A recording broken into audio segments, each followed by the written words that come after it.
13หลังเที่ยงเอาอันนั้นเลขวงให้บอกเลขกองสลากแม่ครับ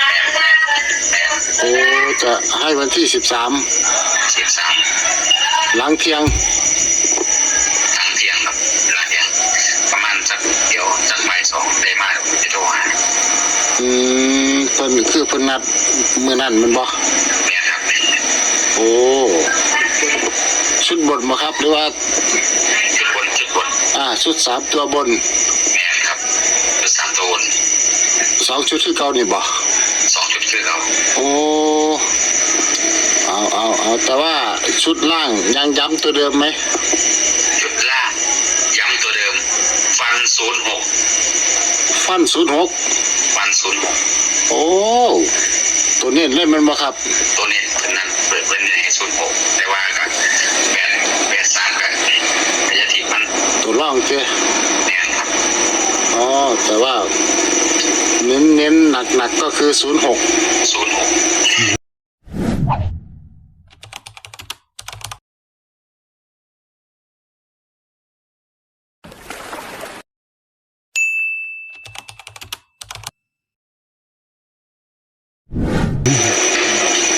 มีโอกาสไปบนมาเหรอ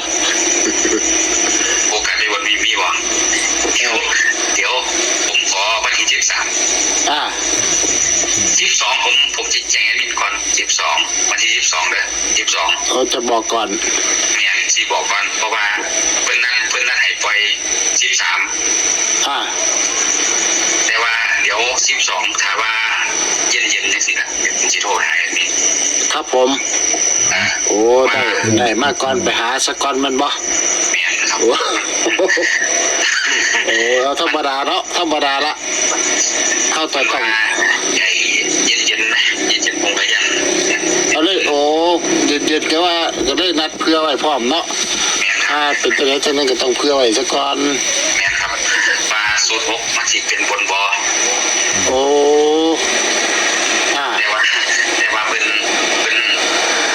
บอกเลยว่า06ตัวเน้นเลย06ครับผม83คือตัวรอง83ตัวรองถ้าคนมาวิ่งให้วิ่ง6ถ้าคนมาวิ่งให้วิ่ง6ตัวเดียวล่างอ๋อวิ่ง6ล่างครับผมครับโอ้แต่ว่าเน้นไปที่06เนาะที่เพิ่นให้มาก่อนหน้านี้เนาะเน้นที่06ล่างกับ83แต่ว่าเน้น06แล้วก็3ตัวชุด3ตัวนัดปล่อยวันที่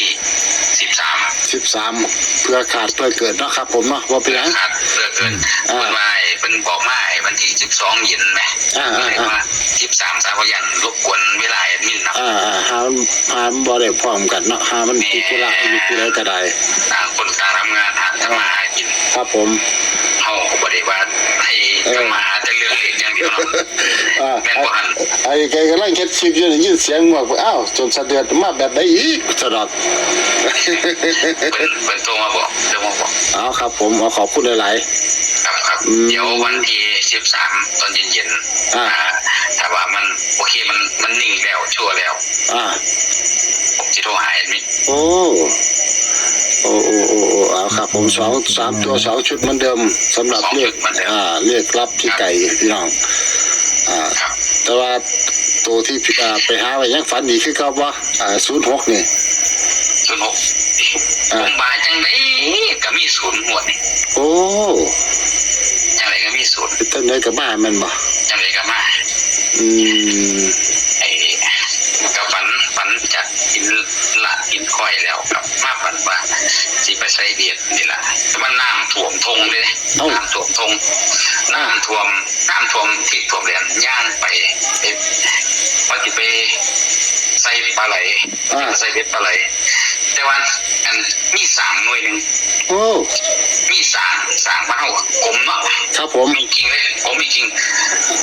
บ่มีน้ำพอยศมันอยู่นั่นไหมโอ้แหงกลมแหงขี้ลิงเลย ห็นก้นบ่อเลยว่าเถาะ เห็นคนบ่เลยผมก็ย่นเบ็ดลงไปผมก็เลยผมว่ามันเข่าแล้วเลย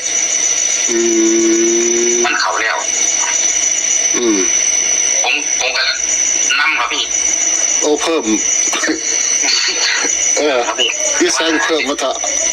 จักสิได้บ่ได้มันดังแห้ง เอาดังนะติ ดังแห้งเพราะว่ามันไปหลายเจ้าพด โอ้มันชนกันหลายอาจารย์ ชน ติ กันหลายอาจารย์ผมเขาก็บ่ฮู้เขาก็ปล่อยตั้งแต่ต้นหมวดเนาะ บ่ไม่เป็นไร ไหล ไม่เป็นไร มันไหลมาหลายคนหลายปันเนาะเขาก็บ่รู้เนาะแต่ผมแบบว่าผมเวทตะขอนี่ผมบ่ฮกกับเก่า อ๋อ บ่ฮกกับเก่าแต่ผมถึงบอกว่าผมย้อนเบ็ดลงในสระ มันจิเป็นยังไงเจ้าว่ามันบ่06กับ09เท่านั้นแล้วนี่ โอ้เบ็ดง้อนี่เจ้ แม่นครับเป็นปกปลา เอาคือหมดกวนกับฝันมาได้ใส่ปลา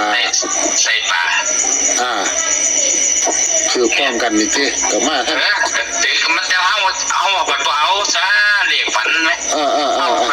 บัดไปเอาเลขอัน ที่เพิ่นให้มา เพิ่นให้มาเพิ่นให้มาไหมนี่ว่าจะว่า ครับผม แล้วมันก็เลยมาวันนี้ผมไปเลขตัวนี้ไปแม่นบ่แต่มันก็มาฝันแบบนี้ไหมผมก็เลยว่ามัน โอ้เห็นสร้างเห็นหยังมันก็ต้องสูญเนี่ยเนาะลงล่างอยู่แล้วล่ะวะ แม่นมันลงล่างครับจิ้มเบ็ดลงไปอันไหมลงในก้นหลุมไหมจิตโตเขายังไงผมถามดูจิตโตเขายังแม่นว่า ครับโอ้ผมก็เลยต่ออีกนำเขาไปอีกมันเดี๋ยววันที่กันมาแล้วเดี๋ยว12ตอนเย็นมาผมจะโทรหาครับผม คันว่าโมเมนต์12ตอนเย็นก็คือ13บ่เป็นหยังครับบ่เป็นหยังครับบ่ได้รีบเนาะครับผมเอาให้ชัวร์เลยเอาให้ FC รวยเอาให้ชัวร์แต่สันเนาะพี่เนาะครับผมขอบคุณครับผมสวัสดีครับสรุปให้ครับผมสำหรับเลขรับพี่ไก่หลุดกองฉลากครับผมเนาะ06กับ83ครับผมเน้นไปที่06ครับเนาะสำหรับเลขฝันกับพิจารณาเบิ่งเอาพี่น้องเนาะรอติดตามโค้งสุดท้ายหรือว่าวันที่13พุ่นละเนาะสุด3ตัวถึงจะมาแล้วพี่น้องเนาะมาด่วนลงให้ด่วนเลยเนาะบ่มีกักครับผมเนาะสำหรับแนวทางพี่ไก่หลุดกองฉลากครับผมสำหรับคลิปนี้กดไลค์กดแชร์ครับผมเนาะมาหาเฮงพาม่วนครับผมเฮงปังๆทุกท่านครับผมสวัสดีครับ